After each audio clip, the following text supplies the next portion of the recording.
Hi, my name is Odessa, and last week, at my father's wedding anniversary, they hid me behind a curtain. Not metaphorically, literally. They said it was for my comfort, but as I watched my stepmother raise a toast to her only daughter, I realized this wasn't an oversight, it was execution. I wasn't just forgotten, I was erased. But the worst part?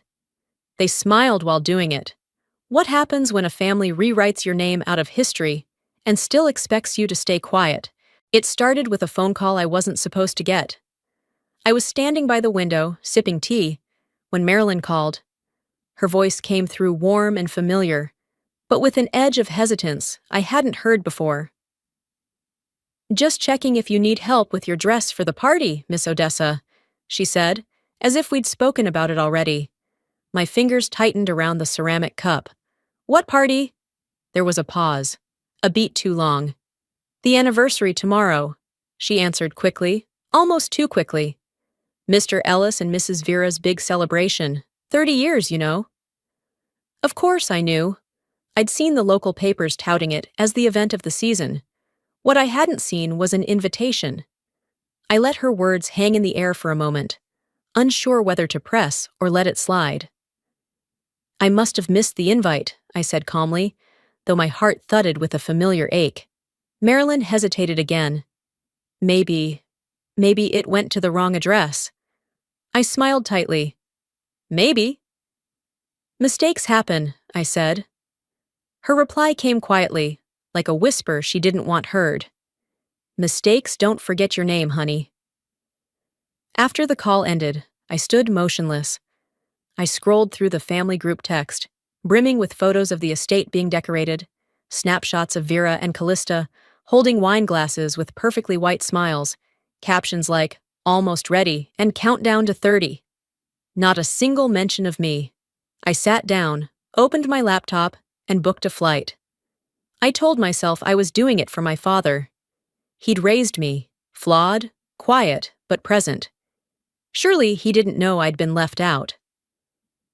In my suitcase, I packed the emerald necklace my mother left me, tucked into a cloth pouch, the same one she wore in their old wedding photo. She wasn't part of this new marriage, but I needed her close. On the flight, I watched clouds blur past and tried not to replay old Christmas mornings I'd spent alone, holidays where my name didn't make the dinner prayer list.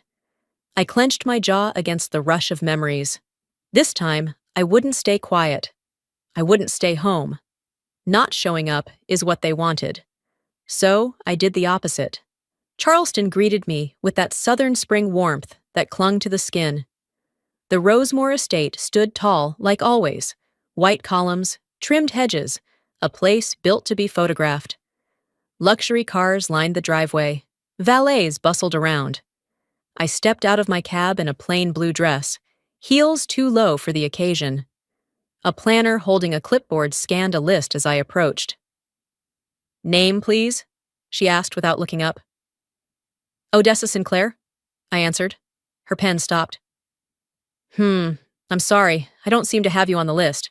Were you added last minute?" I shook my head. "I'm the daughter." That made her blink. "Of Ellis Sinclair." Her face froze a moment, then recovered into a plastic smile. "Oh, I see. Well, Mrs. Vera handled most of the guest list. We have a small overflow area near the service entrance for family who prefer privacy. Would that be all right?" I nodded once. They gave me a guest tag. No name. Just a pink sticker with the number 74. I was led along the side of the estate, past the flower delivery trucks and caterer vans, to a narrow garden gate that opened to the back.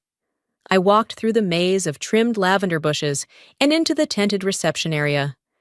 Gold-rimmed name cards sat at every table. The Callaways, Mr. and Mrs. Davenport, Senator Langford, but none with mine. I circled once, then twice. A young server finally noticed and asked if I needed help. "I'm looking for my seat." He looked down at his sheet, then blinked. "You can sit near the garden exit. I think that's what Mrs. Vera intended." I nodded. "Of course." I passed the table where my father was chatting animatedly with a group of men in dark suits. He didn't see me, or maybe he did and chose not to. I sat down in the far corner where the breeze caught the edge of the tent. My chair wobbled slightly. The centerpiece was wilted. Across from me, on every table, was a glossy booklet titled The Sinclair Legacy, 30 Years of Grace. I flipped it open. Photo after photo of Ellis and Vera, of Callista as a child, of ribbon cuttings and yacht parties. No photos of me, no mentions, no footnote. I glanced up just as my father passed by, with a flute of champagne. He walked within arm's reach, eyes straight ahead.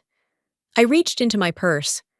Not for the lipstick I wouldn't need, but for my phone. The sun dipped lower as the sky softened into amber. The clinking of glass and swelling strings from the quartet floated through the tented garden. I hadn't moved from my chair, not because it was comfortable, it wasn't, but because I didn't know where else I was allowed to go, or rather, where they'd feel okay with me being seen.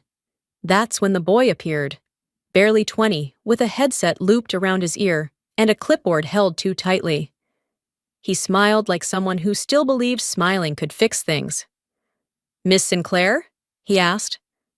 I blinked. No one had used that name all day. "Yes?" I replied slowly.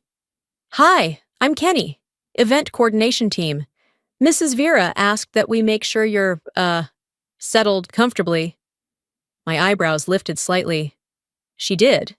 Kenny nodded with enthusiasm. "Absolutely. She said you might prefer some quiet, less chaos and all. Follow me?" I stood, adjusted the hem of my dress, and followed him along the side of the tent. We passed servers adjusting buffet trays, floral assistants refreshing arrangements, and a woman sobbing on her phone just behind the kitchen doors. Celebration always looks clean on the outside. Kenny led me to a curtained-off area behind the main stage. Folding chairs, plastic water bottles, floral trimmings in a half-full trash bin. No windows. Just the faint hum of a fan and the occasional pop of laughter through the drapes. "You'll be more comfortable here," he said, motioning to the nearest chair. "Let me know if you need anything. Oh, and Mrs. Vera said you'd appreciate privacy." I didn't respond right away. "Should I be here?" I asked. He paused. "It's what was requested." Then he smiled again, nodded once, and disappeared behind the curtain. I sat in the corner, knees crossed, clutching the necklace my mother gave me. From this side of the world, I could see the backs of the people who used to be my family.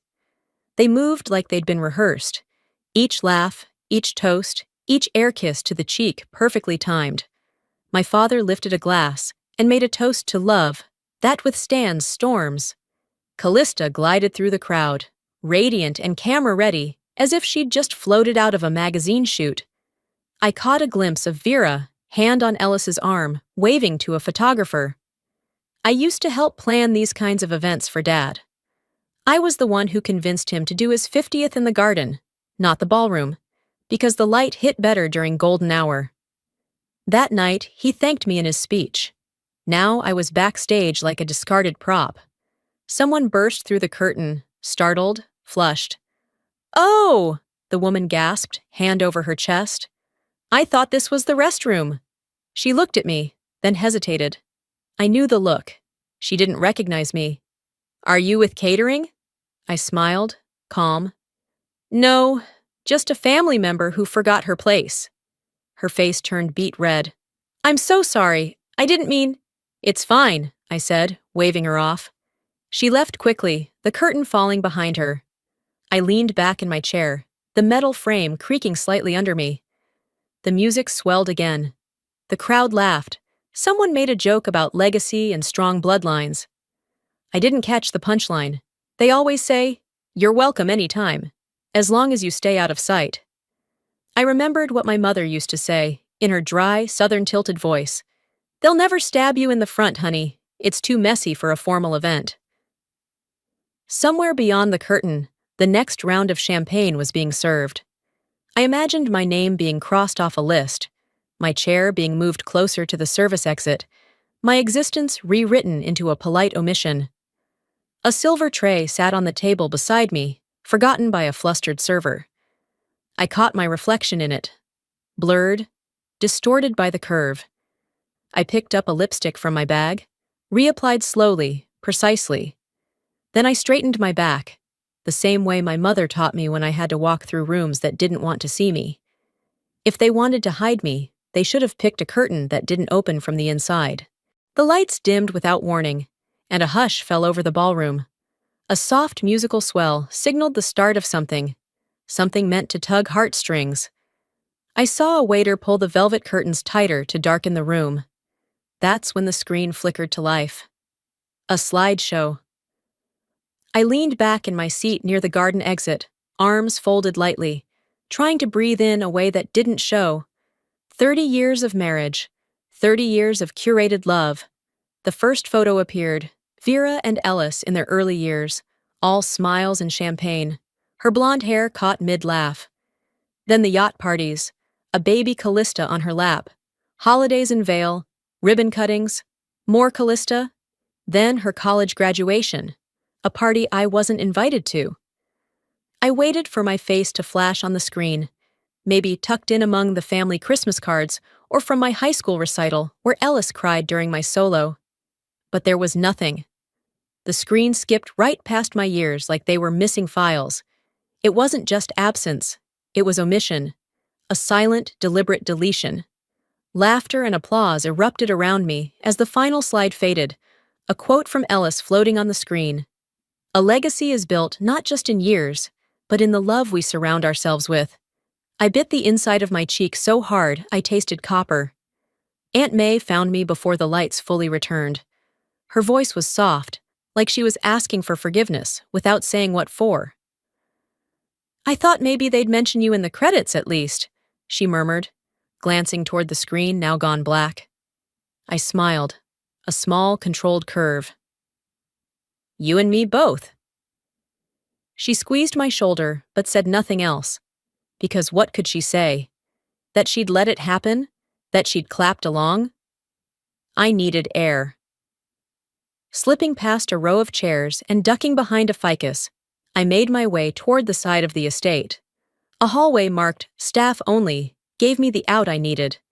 The carpet was different here, thin, utilitarian. A tray of half-empty champagne flutes sat on a side table, lipstick smudges marking their ghosts. I turned a corner and spotted an open room. No one inside. Just a long folding table, a few chairs, and a binder thick with paper. Probably catering contracts or vendor receipts. But curiosity makes people brave. Or reckless. I opened it. Tabs, colored flags, scribbled notes in Vera's precise handwriting. I flipped quickly through it, eyes scanning for something, anything, that explained why I'd been erased. Near the back, folded between a table map and a floral invoice, was a crisp document. I knew the font. I knew the letterhead. An older copy of Ellis's estate draft. There it was. My name, Odessa Sinclair, listed beneath primary heirs. But someone, presumably Vera, had drawn a thick red line through it. Next to it, in pen, a note. Legacy adjustment. Vera approved. It wasn't an oversight. It was a revision, a calculated one. My fingers stayed steady as I folded the paper and tucked it into my clutch. I didn't let the anger come. Not yet. There'd be time for that. Right now, I needed control. I needed strategy. I stepped back into the hall and pulled out my phone. My thumbs barely hesitated. Text to Monroe. Stage 1. Send. A string quartet had started playing somewhere inside. Another performance. Another mask. I walked calmly back toward the ballroom, blending once again into the edges of their celebration. Nobody turned to greet me. Nobody noticed I was gone. Nobody noticed I had returned. But I wasn't here to be seen anymore. They erased me from the video, from the speeches, from the future. But they left a trail, and I was going to follow it. The lights brightened just enough to pull everyone's attention toward the stage. A soft chime of crystal struck from above, followed by a hush that settled like dust. Vera walked to the microphone in a flowing silver gown that caught every flicker of candlelight. Ellis followed 2 steps behind her, hands clasped behind his back like a politician at a funeral. I didn't rise. I didn't applaud. I didn't need to. Vera cleared her throat, her voice floating across the room with the kind of ease that came from years of practice. Good evening, dear friends and family. Tonight, we don't just celebrate a marriage. We honor a journey, a partnership built through storms and sun. She turned her head slightly toward Ellis. He smiled on cue. And most of all, she continued, we celebrate what we've created together. This family, this legacy, and our one and only daughter, Callista. Applause followed like a reflex. People turned toward the front, where Callista rose from her seat, pressed her palms together in mock humility, and dipped her head with just the right amount of grace. A man near me whispered, "That girl was made for lights." I didn't flinch. My hands rested calmly in my lap, but my jaw ached from being still too long. It was a toast, not a declaration, but it felt like a verdict. Callista took the stage for a brief thank you. Her speech was light, polished, carefully unrevealing, but it wasn't her voice that caught my attention. It was what hung around her neck. The necklace, silver, small emerald heart, dainty but bold. It had once been mine, no, not mine, my mother's, given to her by Ellis on their 10th anniversary. I hadn't seen it in years. We thought it was lost, or so I'd been told. I stared at it, transfixed. A familiar ache began in my chest, radiating slowly outward. A woman next to me leaned in and whispered, "Such a sweet heirloom. Vera said it belonged to her grandmother." I turned to her, keeping my expression polite.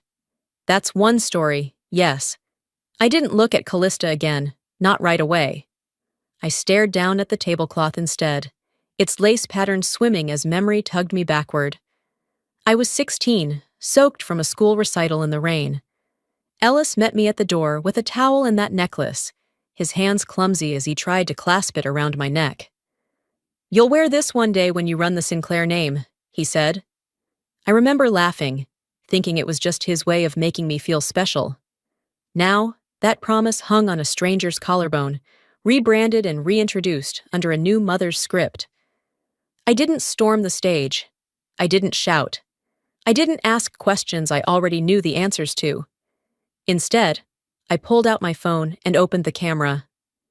I focused on Callista, the crowd around her clapping, the necklace catching just enough light. Click! I cropped the photo neatly, zooming in until the pendant was center frame. Then I opened a text to Monroe and typed one word. Proof. Send. As Callista stepped down from the platform, our eyes locked across the room. Hers said nothing. No apology, no gloating. Just clean indifference.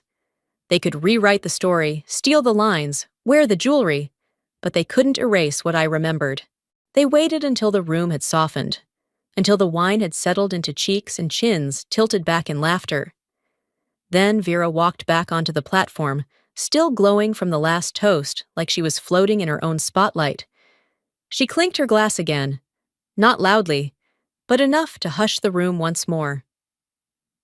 "I'd like to take a moment," she began, her voice warm and practiced, "to acknowledge someone very dear to our family. A man who stood by our daughter through the most defining moments of her growth." I felt the breath catch in my throat. Not fear, just instinct. "Marcus Taylor," she beamed. "You were a rock, and your grace has never gone unnoticed." A few heads turned. I heard polite applause. My spine locked, and then I saw him. Marcus, in a navy blazer, a faint discomfort flickering behind his eyes as he stood and gave a tight smile. He glanced across the room once. Our eyes met, barely. He looked down. They had invited my ex-boyfriend. Worse, they honored him, rewrote the story to fit their cast. He was now a pillar of our family, while I remained tucked behind drapes and disposable chairs. They erased my name but remembered his, because it made them look generous. Ellis stood next to Vera, smiling blankly, saying nothing. I watched them, not with sadness, but with growing clarity. The curtain had lifted, and I could see all their strings. I didn't storm out. That would have been too easy for them. I waited until the clapping faded, until people resumed their whine and murmurs. Then I slipped out through the side of the ballroom, past the tables, past the sympathy glances some guests tried not to give me. The cocktail lounge was dim, quieter. A few guests milled near the bar, but none I recognized. I asked the bartender for sparkling water, then slid into a corner seat with a view of the hallway. I pulled out my phone and scrolled to Monroe's name. My fingers didn't shake. Trigger asset review, I typed. Estate category B through D. Include Rosemore. I hit send. Almost immediately. Copy that. Stage 1 initiated. I set the phone down, lifted my glass, and took a slow sip. Across the hallway, Callista walked past, flanked by 2 friends. She saw me, paused, smirked, said nothing. I didn't need her to. If they wanted performance, I'd give them theater. Just not the act they cast me for. For a long moment, I just sat there, letting the coldness of the glass match the certainty in my gut. I wasn't planning to reclaim a seat. They'd already thrown out the table. I was building something else entirely. Belonging? That was emotional, fragile, eager to please. Ownership, that was a different currency. That was something they forgot I still had a claim to. Inside the ballroom, laughter rose again. The kind of loud, rehearsed joy that usually came from people trying to sell an image. Ellis's voice floated through faintly, louder than before. I stood. I wasn't walking back in to argue. I wasn't seeking eye contact or acknowledgement. I was walking in to witness. They could parade their perfect portrait, but I had just touched the frame and I was about to flip it. It was somewhere between the band's second rendition of Outlast and a passing tray of truffle sliders that I stepped away from the crowd again. The air inside the ballroom had grown heavier, dense with staged laughter and champagne breath. I wasn't angry, not yet, but the air felt thick, like it couldn't carry my name even if someone tried.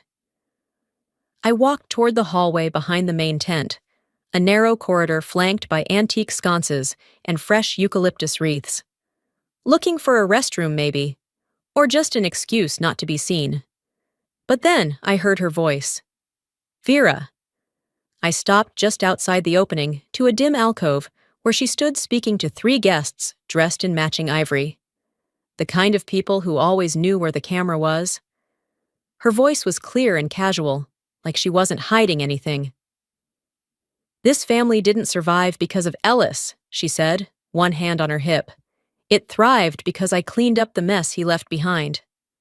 The group chuckled softly, like she'd just made a witty remark about a salad. And everything that girl lacked in poise, Callista makes up for in legacy, she added. I mean, really, it was like scrubbing a nameplate clean.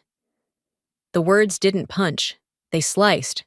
I stepped forward just far enough that one of the women caught my eye and faltered mid-sip. Vera hadn't noticed me. Or she had and didn't care. So now I wasn't just missing from the picture.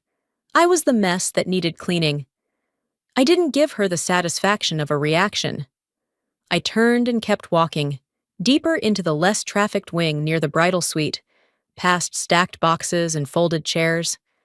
My shoes clicked lightly against the parquet floor, the only sound in a corridor that felt suspended from the party entirely. There was a storage room I remembered from childhood, a space where gifts were stashed before holidays or where Vera kept seasonal decor. The door was slightly ajar. I stepped in. It was quiet. Cool. A bench sat near the window. On it, a pile of gift bags, one of which had tipped open. Inside, half tucked beneath tissue paper and a glittery card, was a small velvet box. My fingers hesitated for a moment before I reached in. It was light, unassuming. I opened it. Inside was a folded note. The handwriting was instantly familiar. Mom's. The envelope read, "For when she forgets where she came from." I sat down slowly, the weight of it in my hands more potent than anything I'd felt that day. I unfolded the letter. You are my legacy. Not the house, not the name, you. The world may decide your worth by what room you're allowed in, but I see you from the inside. And that's the only view that matters. My throat tightened. I pressed the letter to my chest, eyes closed, letting the words sit against me like a second spine. They thought they were shaping the future tonight. What they didn't know was that I'd just unearthed the part they couldn't rewrite. I pulled out my phone. My fingers moved without hesitation. Text to Monroe. Initiate Phase 2. Use maternal archives. Send. I tucked the letter carefully back into the velvet pouch, then placed it in my bag, next to the will from earlier, and the necklace photo. Evidence. Roots. Bloodlines they couldn't sanitize. As I stepped back into the corridor, a young man in a tux turned the corner and nearly bumped into me. Sorry, he said. Are you with staff? I met his eyes, not unkindly. No, sweetheart, I said. I own part of this estate. You're walking on my inheritance. He looked startled, murmured something, and moved on. I stood there for a moment longer, adjusting my bag over my shoulder, the echo of my mother's words carrying me forward. Then I turned, heels steady, and headed back toward the ballroom. Not to hide. Not anymore. They wanted me out of sight, but I had just found the most visible piece of my past, written in ink they couldn't erase. The sky had darkened into that perfect shade of evening blue, where string lights begin to outshine the stars. From my spot near the edge of the garden patio, I watched the staff adjust lighting and position flower arrangements like they were sculpting a final act. The air smelled of lavender and roasted lamb, but the scent couldn't cover the staleness I'd grown familiar with, the artificial kind of cheer that clung to this family like cologne. A young woman with a press badge hovered near the center trellis, notebook in hand, waiting. That's when I heard Vera's voice, low and directive, guiding her like a stage manager behind the curtain. Make sure you capture her against the Sinclair crest, she said, and mention her title exactly as written. She's the future. Callista appeared moments later, clad in a soft rose silk dress, the kind that moved even when she stood still. She posed in front of the large vinyl backdrop, a print of the Sinclair family seal, which, ironically, my mother had designed decades ago when she was still alive and still married to Ellis. Vera handed the reporter a printed bio. Callista Sinclair, brand strategist, heir to the Sinclair vision. I whispered to no one in particular. Funny. My mother drew that crest, and her name's nowhere near it. No one heard. It wasn't meant for anyone but me. Before the woman could begin her questions, the crunch of tires on gravel broke the background chatter. I turned and saw it, a black sedan pulling up quietly, the back door opening without fanfare. Monroe stepped out, sleek and composed in his usual gray suit. No one noticed him but me, which was exactly how he liked it. He made his way toward me with purpose, no rush, no hesitation. When he reached me, he didn't speak, just handed me a slim envelope. Inside, the official notice of asset review and temporary freeze. I nodded. Include the land, I said, folding the envelope and tucking it into my clutch. Especially the gardens. She loves using them for photo ops.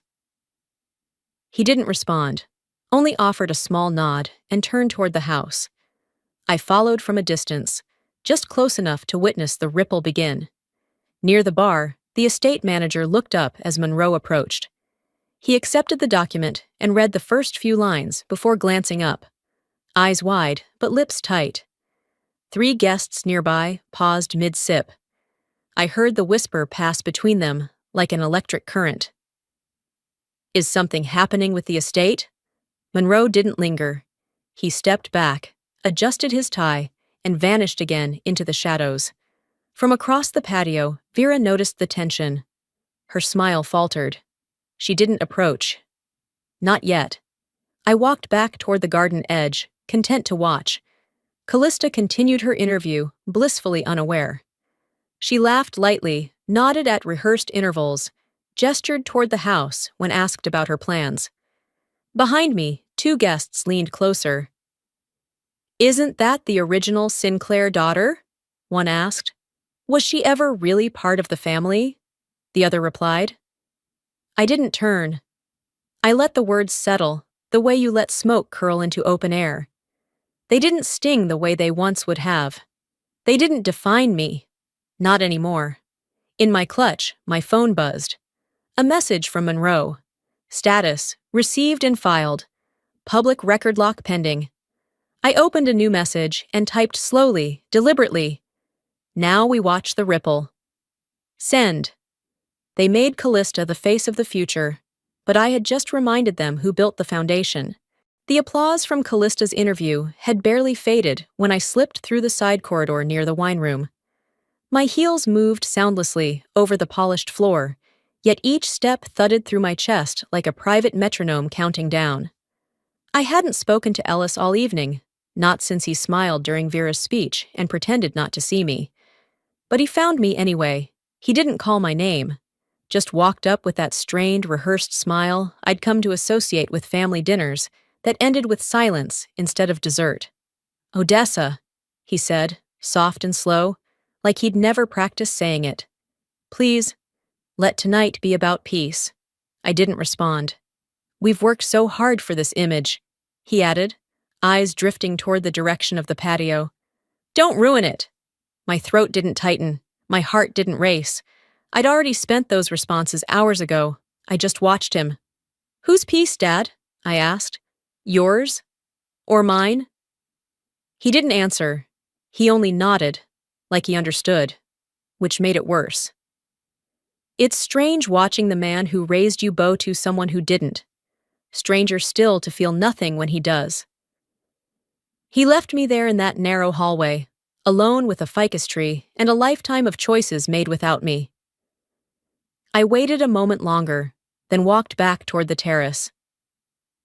The air outside was heavier now, thick with humidity and the scent of expensive perfumes and evening smoke. A string of guests hovered near the bar, the edges of their sentences curling with gossip. That's when a woman with a clipboard approached me, smiling the way people do when they're about to be rude with kindness. "Miss Sinclair?" she asked. "Yes." "I'm so sorry," she said, stepping closer. "But Mrs. Vera asked if you could, leave a little early tonight. She's just concerned about possible misunderstandings." I felt heads turn, not all at once, more like a ripple. A few glanced up from their glasses, others paused their laughter. I smiled gently. "Of course. Tell Mrs. Vera I'd hate to confuse anyone with my presence." Then I turned and walked, past the terrace, past the string lights and their manufactured warmth, through the corridor where Ellis had stood moments ago, and out into the garden path leading to the front. No one followed. That was the final straw, not the erasure, not the necklace, not even the fake legacy on camera. It was the precision of the dismissal, the way they made it feel administrative. Somewhere along the path, I stopped and let the dark wrap around me. I remembered being 14, told by a teacher I was a bit too much in class. How I learned to shrink for space. How I said yes to silence because it seemed easier than explaining my presence. That silence was never peace. It was permission. I pulled out my phone and opened a message to Monroe. "Start asset mapping. Include brand name derivatives. Don't notify them, yet." I tucked the phone away, didn't slam it, didn't cry. I kept walking down the estate path, past the manicured shrubs, the stone benches where Vera liked to stage photo shoots in the fall, past the pebbled fountain Callista claimed was her favorite thinking spot. My spine stayed straight. My shoes didn't falter. As I reached the front gate, the fireworks began behind me, exploding into the sky with calculated drama. Reds, whites, golds. Her moment. They thought pushing me out would end the noise. But I had just learned how to make thunder. The morning after didn't feel like morning. The air was heavy with dew, and the birds sounded half-hearted, as if even they knew something had shifted. I sat on the garden bench where Ellis used to read the newspaper before the estate belonged more to Vera's vision than to anything real. Monroe arrived without fanfare, just the way I asked. No one from the house staff acknowledged him. Maybe they didn't see him. Or maybe they knew better by now. He carried a sleek tablet under one arm, a black folder under the other. "I brought Caleb," he said. "He's the freelance videographer. You'll want to see what we pulled from the B-roll." Caleb, barely 30 and clearly uncomfortable, set up his laptop on the stone table between us. He avoided eye contact. I didn't blame him. He tapped a few keys. The footage began, shaky, informal, behind-the-scenes clips captured during last night's celebration. Vera's voice filled the speakers. "As long as she doesn't step on stage, we control the narrative." There was laughter, not cruel, just casual, the kind that always feels worse. Monroe froze the frame. "Download that," I said. "Archive it." Caleb looked up, shifting in his seat. "Should I remove it from the final cut?" I stared at him, my voice even. "No, let them forget. I won't." He gave a slow nod and got to work. We moved inside to the side library, one of the few rooms in the estate Vera hadn't redecorated. Monroe laid the black folder open on the desk. Inside, a draft of an injunction citing misuse of family legacy, misrepresentation of estate origin, and the unauthorized use of images and items connected to my mother's name. He added a USB drive next to the folder. "And the audio from Ellis?" I handed him my phone, already queued up to the file. The muffled sound of my father's voice echoed through the small space. I know it wasn't right, but Vera said it would make things cleaner. She said Odessa wouldn't want to be part of this anyway. Monroe didn't smile. He didn't nod. Just said, "This plus the footage, we could shut down their PR machine for good." "Not yet," I said. "I want them to tremble first." I stood and walked toward the door. The hallway outside was quiet. Too quiet. As I made my way back toward the patio, I passed two members of the housekeeping staff speaking in hushed tones. One looked up and quickly turned away. The other didn't notice me at all. "Did you hear?" the one who turned away had said. "Some clips didn't make it into the press package. Her lawyer was here all night." The ripple had started. By the time I reached the corridor outside the ballroom, I found myself in front of the family wall, a gallery of photos framed in gold and arranged by year. Vera had updated it recently. Callista's face appeared more than once. Ellis stood in nearly every frame. My mother was in one. I was in none.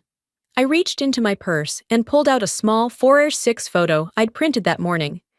It was of my mother and me, sitting on the estate steps, both barefoot, laughing. No makeup, no press. I slipped the frame from the wall, placed the photo inside, and set it right back where the glass hadn't been touched yet. I didn't ask. No one stopped me. I walked away. Back in the garden, Monroe's phone buzzed. He glanced at it, his expression unreadable. Then he turned the screen toward me. A photo had been sent anonymously. Callista, holding the necklace. The one that was never hers. The caption read, "Didn't even ask for it." "They opened the door for legacy warfare," I said quietly, and I was done knocking. The digital world didn't wait for anyone, not even the Sinclairs. By late morning, my phone buzzed every 30 seconds. Monroe was the first to text. "It's gone live. Over 20,000 views and rising." The clip was short, no more than 20 seconds. Grainy, slightly off-center, but clear. Vera's voice unmistakable. "I didn't do it for her. I did it so my daughter could finally shine." Then the kicker. That girl, she was just the paperwork. It hit the internet like a dropped match on dry leaves. I watched the video once, then again. Not because I needed to, I'd heard it live, but because I wanted to see how strangers would hear it. They didn't disappoint. The comments were already pouring in. "She said that about her stepdaughter? Cold." Legacy built on lies. Typical. Monroe arrived within the hour with his laptop, settling at the edge of the estate's broadcast room, now awkwardly quiet. No more interviews, no more curated joy. We went ahead and released the legacy asset summary to 5 outlets, he said. No warning, full transparency. I leaned forward. The summary laid it out cleanly. Original deed to the Rosemore estate, 51% attributed to my mother's family line. Bank transfers. Property improvements funded by trusts Ellis never mentioned. All tied to me, and erased in silence. And this, Monroe added, tapping the screen, is Callista's website. Every press shoot, every sponsored post tagged at this location. All monetized. Without consent. I stared at the screen. They thought nameplates meant ownership, I said. They forgot about deeds. By noon, the blowback was in full swing. Twitter lit up with threads. Legacy gossip forums unearthed old gala photos where I'd been cropped out. Former donors to Vera's foundation asked for audits. The foundation's Instagram page went from congratulatory comments to long threads demanding statements. I opened my phone and scrolled quietly. Imagine erasing your own daughter for clout. Callista isn't legacy, she's marketing. It wasn't all support, but the tide had turned. And that was enough. I'd barely had time to sip my coffee before a new message came through. No name attached, just a number and a single line. The footage didn't leak from media. Someone inside the house sent it. I stared at the screen, then slowly saved the contact under a new name, Echo. There were too many fingerprints now for Vera to wipe clean, too many whispers she couldn't bleach. I walked to the side window overlooking the garden. From here, I could see the bench where my mother used to sit with me, back when roses still climbed the trellis instead of PR banners. The vines were gone now, ripped out for aesthetic symmetry. Monroe stepped back into the room. They're calling a meeting at the board, he said. They want to explain themselves. I didn't look away from the window. Let them talk, I replied, straightening my blazer. I've got receipts. They built a legacy on performance, but now the curtain was wide open, and the lights were theirs to face. The boardroom at Rosemore had been redecorated to feel modern. Minimalist chairs, frosted glass, gold fixtures. But beneath it all, it still reeked of old decisions, some of them mine by birthright, others erased with a smile and a lawyer. Vera sat at the head of the table, posture upright, fingers laced like she was hosting a fundraiser. Callista was to her left, her eyes cast downward, silent. Ellis took the seat across from me, not meeting my gaze. Monroe stood just behind me, quiet but unmistakably present. He placed a folder on the table. Nothing dramatic, just a quiet thud of consequence. Vera was the first to speak. We understand there's been noise. Truth, I said. That's what you're calling noise now. She smiled, small, condescending. Social media thrives on hysteria. We know how quickly stories spiral. Ellis leaned forward. We just want this to calm down.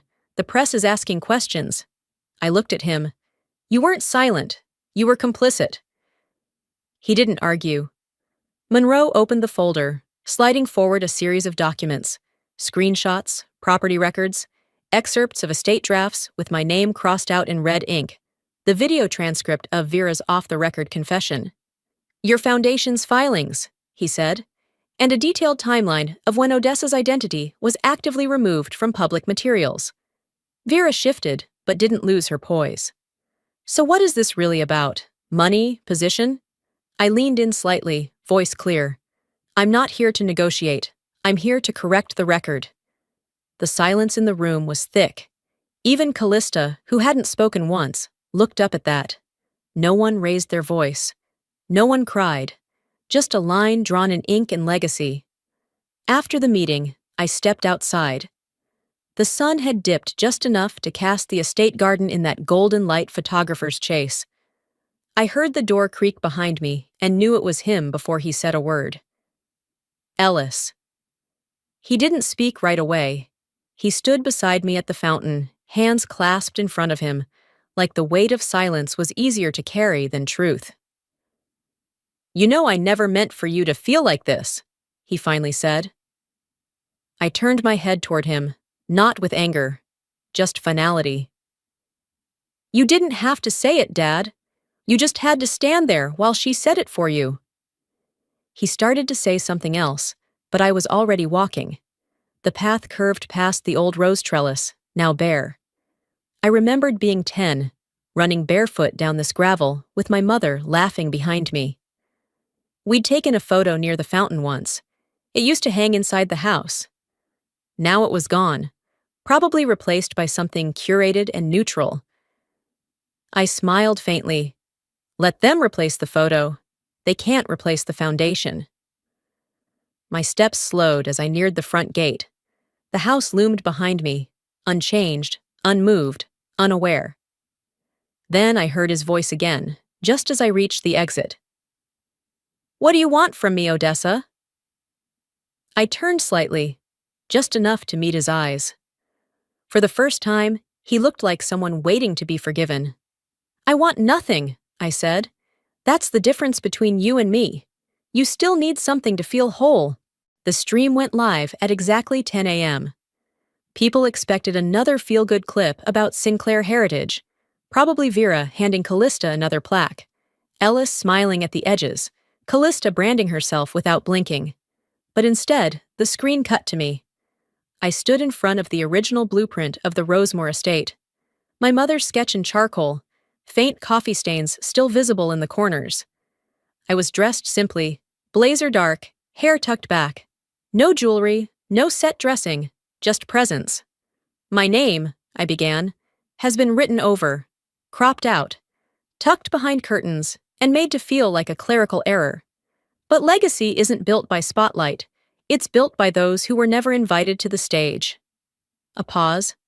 I held the letter in my hand, the one my mother wrote before her death. I didn't read it aloud. I just let it rest between my fingers. "They wanted a name to polish," I continued. "I gave them one, and now I'm taking it back." On the screen, the camera cut to a series of documents being slid across conference tables. Monroe delivering notices to legal teams, estate trustees, bank representatives. Every contract that once assumed my silence had been amended. Every photo that once used my face without consent, revoked. They had built their empire on the illusion of unity, and I had dismantled it with proof. Monroe's voiceover played next. Calm, precise, effective immediately, all usage of Odessa Sinclair's name, likeness, and personal history within any Sinclair-branded material, commercial or charitable, is prohibited. The Sinclair Foundation is restructured under new leadership and will fund scholarships for women disinherited by family trusts or erased from public legacy. The live chat under the stream exploded. Then the screen faded to black. At the estate, Ellis sat alone. The office was sterile now, portraits removed, chairs pulled back, like the space no longer knew how to hold people. He tried calling. Twice. I didn't answer. Not because I wanted to punish him, but because I didn't owe him another reply. A week later, I stood in my new home. Nothing grand, but mine. Clean white walls, plants by the windows, shelves not overly styled, just framed memories that belonged to no one else. On the top shelf, I placed a photo of my mother and me, arms around each other, laughing with our heads tilted back. Next to it, a small brass plaque read, "The name I carry was never theirs to give. It was mine to reclaim." Monroe dropped off a folder that afternoon. Final filings, closing the loop. On the cover, Sinclair Initiative, now under sole control. He didn't stay long, just left it on the counter and said, "No one's calling it a foundation anymore. They're calling it reform." I smiled. After he left, I watered the plant next to the plaque and opened the sliding glass door. The air was sharp and clean. My silence wasn't hollow anymore. It was mine. At dusk, I poured myself a glass of iced tea and sat by the window as the last emails from Monroe trickled in, confirming board resignations, media apologies, and one final request from Ellis for a private meeting. I didn't answer. I didn't need to. As I closed the door that evening, a quiet fell around the house, not the kind I used to fear. This silence felt earned. They tried to hide me behind the curtain. What they didn't know was, I built the stage.